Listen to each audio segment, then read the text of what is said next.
সুরেন্দ্রনাথ কলেজে 2 ট্রলি ভর্তি টাকা উদ্ধার। ইউনিয়ন রুমে উইয়ে খেলো যক্ষের ধন। কলকাতার শিয়ালদহ এলাকার সুরেন্দ্রনাথ কলেজ থেকে উদ্ধার করা হয় 2 ব্যাগ ভর্তি প্রায় লক্ষাধিক টাকা। এই ব্যাগ ইউনিয়ন রুমের আলমারি থেকে পাওয়া গিয়েছে। ব্যাগ খুলতেই দেখা যায় টাকাগুলি উই পোকায় খেয়ে ফেলেছে। অভিযোগ, এই টাকা দুর্নীতির টাকা। বাক্সবন্দি করে ইউনিয়ন রুমের আলমারিতে রাখা হয়েছিল। আজ মঙ্গলবার তা উদ্ধার করা হয়। অভিযোগ, এই টাকা দুর্নীতির টাকা। বাক্সবন্দি করে ইউনিয়ন রুমের আলমারিতে রাখা হয়েছিল। আজ মঙ্গলবার তা উদ্ধার করা হয়। তারপরে দেখুন এইভাবে বান্ডিল বান্ডিল টাকা উইতে খেলছে। আজকে কর্পোরেশনের অফিসাররা এসে যখন পরিষ্কার করতে বলেছে, তালা ভেঙে এই পার্টি অফিস, দেখুন নেতৃত্ব পার্টি অফিস তারা এখানে এইসব হোর্ডিং ব্যানার এবং এই বাক্স দুটি রেখেছিল।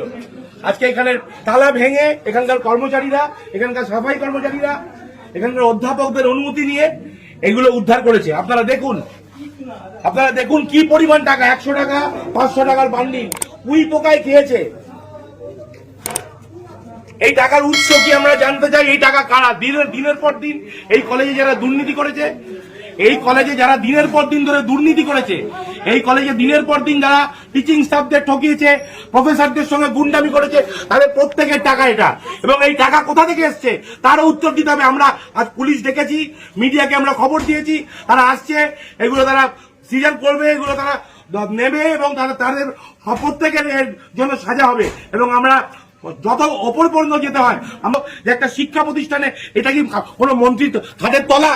আপনারা ভাবুন, লজ্জার বিষয়। একটা শিক্ষা প্রতিষ্ঠানে এইভাবে টাকা পাওয়া যাচ্ছে উইতে খাওয়া। সুরেন্দ্রনাথ কলেজের পেছনে জিমনাসিয়ামের সামনে। মানে আর কি দেখতে হবে এই জীবনে, এখন শুধু সেটাই ভাবছি। আমরা দেখলাম পার্থ বাবুর ঘরে টাকার পাহাড়, আমরা দেখতে পেলাম। আর কি দেখবো? তারপরে দেখলাম কাউন্সিলরদের পাটের খেতে টাকা পুঁতে রাখা। আজকে দেখলাম তৃণমূলের ছাত্র নেতারা, যদিও তাদের বেশিরভাগের বয়স 60-এর বেশি, তারা ইউনিয়ন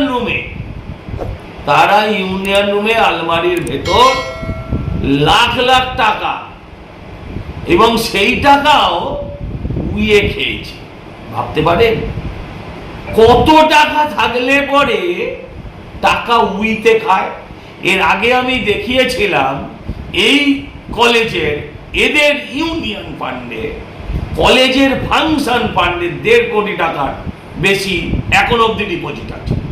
আর এখন দেখা যাচ্ছে লাখ লাখ টাকা উই খাওয়া।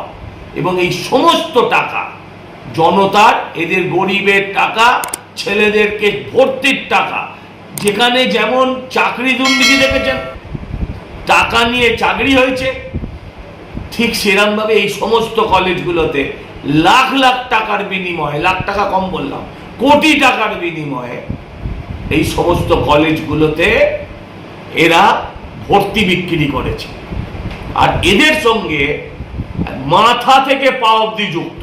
এদের কোনোদিন পুলিশ টাচ অব্দি করেনি।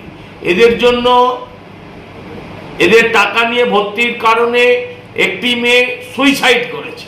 এদের বিরুদ্ধে এর থেকে অনেক গুরুতর অভিযোগ আছে। তার সত্ত্বেও পুলিশ এদের কোনোদিন কেশাগ্র স্পর্শ করেনি। এদেরকে সারা জীবন জেল কাটালেও বাংলার মানুষের রাগ যাবে না। তাই বলছি যে এদেরকে ইমিডিয়েট গ্রেফতার করা হোক।